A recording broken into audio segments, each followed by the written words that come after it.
Here's a question for you.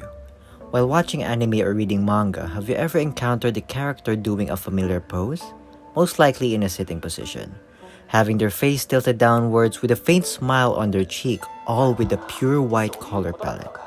How about a shot of two characters punching each other's face with their arms crossed with each other?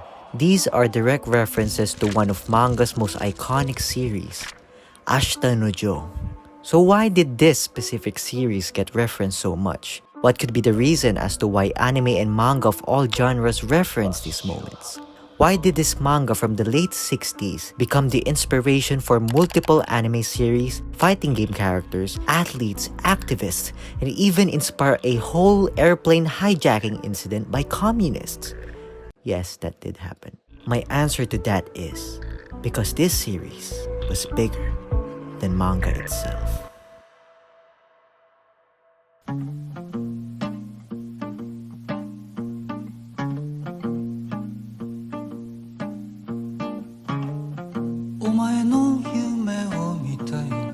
Ashita no Joe is a timeless classic, and there was none other like it back then. The story, the themes, the art were all so ahead of its time that it not only inspired the future generation of manga artists, but also inspired the very nation of Japan in one of its darkest times. Even after more than 50 years after its initial conception, it still resonated and inspired the hearts of many, including myself. But enough about that. First off, what is Ashita no Joe, and how did it come to life? It all started with a man named Tetsuya Chiba, who was actually a pretty well-received mangaka at this time, producing big hits like Harisu no Kaze, which was a very popular manga and cartoon for children, basically about Kunimatsu Ishida, a troublesome schoolboy that is urged by his principal to try sports to avoid getting kicked out. This is where he discovered that he is actually a very good athlete in multiple sports. It is a simple and very light-hearted cartoon for children to enjoy. This manga's main character, Kunimatsu Ishida, is actually most likely a prototype for Ashita no Joe's MC, Yabuki Joe, as seen with the similarities in their overall design and demeanor. One day, Chiba decided to let Kunimatsu try boxing in the series. He then decided to go to a boxing gym to immerse himself in a fighter's world. There he learned of the gloriful yet cold world of a boxer. Some succeed and reach the peaks of glory that comes with being champion, while others get lost and forgotten. In Chiba's words, it's basically a world war in there. This newfound fascination with the sport sparked a potential idea inside Chiba's head for his next project. Coincidentally, a manga editor for Shonen magazine with the name of Teruo Mirahaya visited the area and arranged a meeting with Tetsuya Chiba, asking him, "Why don't you try doing a boxing manga?" Since at the time, there has been no other manga that has been purely about the sport of boxing. Tetsuya Chiba was pretty much on board with this idea, especially after his inspiration with his boxing gym visit. However, Mirahaya had a condition. You should work with the manga author this time. You should work with Iki Kajiwara.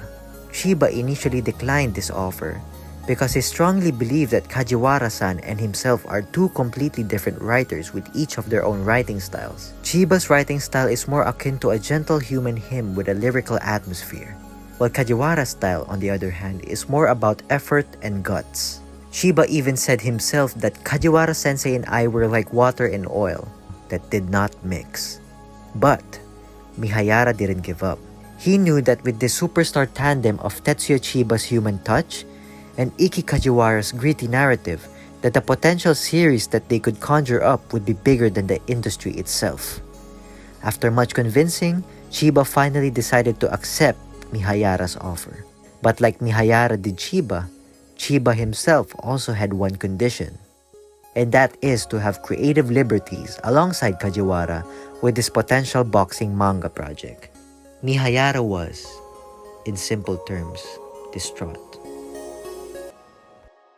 Mihayara was distraught since he knew that he would be a fool to expect the great and prideful Iki Kajiwara, the author of the critically acclaimed baseball manga Star of the Giants, to compromise his work with another author. There was even hearsay of Kajiwara's response to editors requesting to rewrite some lines in his manga, with Kajiwara telling them, "No rewrites, I ain't gonna sell my soul." Mihayara still didn't give up. He went to Kajiwara and told him about Chiba's condition. Kajiwara unsurprisingly declines the offer, saying it would take the great Ozuma Tezuka himself, the godfather of manga, to approve compromises on his art. He also states his sentiments to Mihayara, that it was unthinkable even for Chiba or himself to direct something that transcends their work. To that, Mihayara replies, "I don't believe that. In respect to you two, if we give the manga world one more story, we might be able to do something like that." Kajiwara, the man who refused to compromise his art, then said, "I think you've made me see the vision in your head." Kajiwara accepted Chiba's condition, and the duo went to work. After long hours of discussion, the title for their newfound project is nowhere to be found.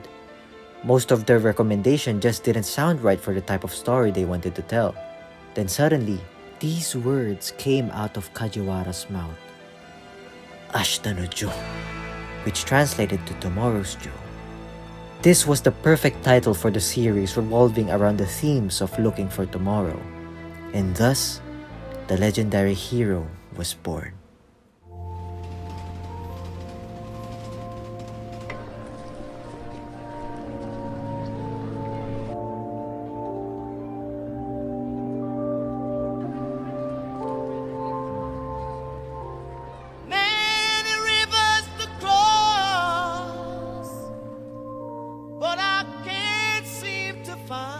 Ashita no Jo has finally been made. It began serialization in Weekly Shonen magazine in January 1968, at a time when considerable economic and social upheaval was transforming Japanese culture. The manga was about a young boy named Yabuki Jo, a delinquent orphan wandering around the slum streets of Tokyo. There, he finds retired boxer turned drunk Danpei drinking his sorrows away in the middle of the street. After a rough scuffle with Jo and some hooligans, Danpei saw potential within Jo's directionless eyes, a natural talent for brawling. After a sequence of events and a lot of convincing, Danpei successfully convinced Jo to give boxing a try, and this kicks off this beautifully done coming-of-age journey of Yabuki Jo, from a directionless guy who only accepted to box for Danpei's daily allowance, to someone who fell in love with the sport and would dedicate his entire being in the ring. It would be an understatement to say that Ashita no Jo was influential in Japan at that time. It came to the point that people were calling Ashita no Jo the Bible among the college students of the late 60s. Jo was essentially the problematic hero representing the struggle of the lower class, especially college students who were involved with the New Left movement, who campaigned for a broad range of social issues such as civil and political rights, feminism, rejection of gender roles, and much more. His trial and sacrifice to the sport was a semi-reflection of the will of the people he was representing. By the 1970s, manga readers and college students across Japan would turn the character into an icon. Ashita no Jo was so influential that on March 31st, 1970, the Japanese Red Army, a new left communist student organization, hijacked Japan Airlines Flight 351 as they saw a revolutionary message in the manga. During the hijack, they shouted, "We are tomorrow's Joe." Thankfully, there were no casualties from this incident as the flight was only diverted from Fukuoka to North Korea due to the hijackers' demands. There, they would ultimately get arrested. But there was one specific moment that really turned Ashita no Jo from a great manga series to a national icon. A decision that shocked everybody when it happened, and a reception that was equally as shocking, even for Weekly Shonen magazine itself. Spoiler warning. From this point onwards until the timestamp specified on the screen, we will enter some mid-series spoiler territory for Ashita no Jo.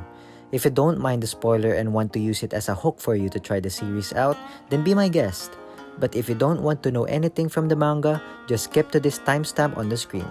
Thank you, and let's continue on to the video. Chiba and Kajiwara sat in a bar, drinking like how you would usually do in said establishment. After a while, these words were uttered to start the discussion. To kill or not to kill Rikishi. Rikishi Toru, one of the series' biggest characters alongside Joe himself, serving not only as his rival, but also someone who could understand him on a deeper level than even Dampei himself. A relationship which started very rough and hostile turned into a relationship of deep understanding through the battles they fought and the punches they have exchanged. Rikishi was one of the fewest people in the world that Joe could call a friend. It would be an understatement to say that Rikishi is just as important as Joe in the series, and the fans understood that very well. Everybody loved Rikishi, and he might have even been more popular than the main protagonist of the story himself. 主人公と同じぐらい人気のあるキャラクターがキーしておるという明日のジョーのライバルですけども。That is why the Ashita no Joe duo shocked the world when Rikishi, after pushing his body and strength to the very limit alongside his gruesome weight loss, died immediately after his rematch with Joe. The readers and editorial staff alike were appalled when they witnessed the events unfold in that chapter, and it caused a huge amount of reaction from the public. On February 3rd, 1970, the whole editorial staff was shocked to see 10,000 letters from fans asking about Rikishi's death. Chiba even received phone calls on his home telephone from fans asking about Rikishi. And as if this wasn't enough, something even more peculiar happened on March 24th, 1970, roughly a month after the character passed away in the magazine. 700 fans gathered together in real life and held a funeral for the fictional character, which was led by Terayama Shuji, who was the host of the underground theater company Tenjo Sajiki. The service was complete with a picture of the deceased overlooking a boxing ring bought in from Korakuen Hall itself, and included the standard reading of sutras and lighting of incense, as well as somewhat less conventional 10 count on a gong. This was a very unique situation for both the authors, especially for Chiba, as he stated in one of his interviews. ということで、その時にものすごく読者がこんなにたくさん真剣に読んでるってことを初めて実感したんですね。だけどそれから漫画を描くことにちょっとなんて言うんでしょうね、尋常ではないような気持ちになりましたね。あれはそれまでもいい加減に書いたことは一度もないですけど、特に読んでる人が若くて、しかも純粋で、そういう純粋な真っ白な気持ちがまだ真っ白な人たちが読むものだから、すごく影響を与えるもんだっていうことを実感したんで。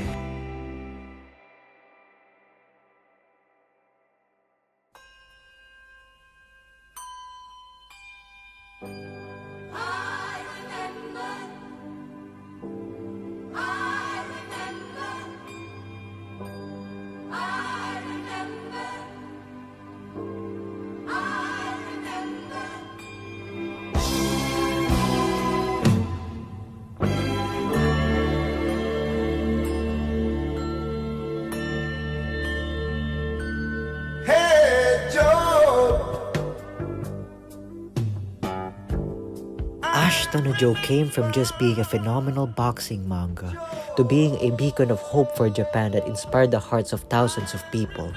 It was a series that really encapsulated its themes of doing everything you can for a better tomorrow, as it pushed the Japanese people to strive for their own tomorrows as well. After what happened to Rikishi, the manga continued on delivering with the character story of Yabuki Joe and how he dealt with the loss of his best friend, and the journey of him letting the past go and growing into the man that could shoulder everything for tomorrow. Ashita no Joe sold a total of 20 million copies after its serialization. The story of Joe's rise from nothing touched a chord with Japanese audiences, who were seeing their country prosper after a long period of post-war devastation. Out of respect for Joe's legacy, the people of Japan even made multiple statues of him, namely his statue in Oizumi Anime Gate with the signs of Tetsuya Chiba and Ikki Kajiwara etched on the ground beside him, his statue in Kinshicho in front of a boxing gym conducted by the 47 Japan featherweight champion Toshikage Kimura, and last but not the least, his statue in Sanya, the very town Joe grew up in the manga. Joe's influence and inspiration to the people of Japan is still apparent even more than half a century since its conception. Joe, through his actions and sacrifices in the story, inspired the nation of Japan to fight for what they truly believed in, which is the reason as to why he is still so loved until this very day. And I still strongly believe that Joe will continue to inspire the hearts of the people for years to come, since he is, after all, tomorrow's Joe.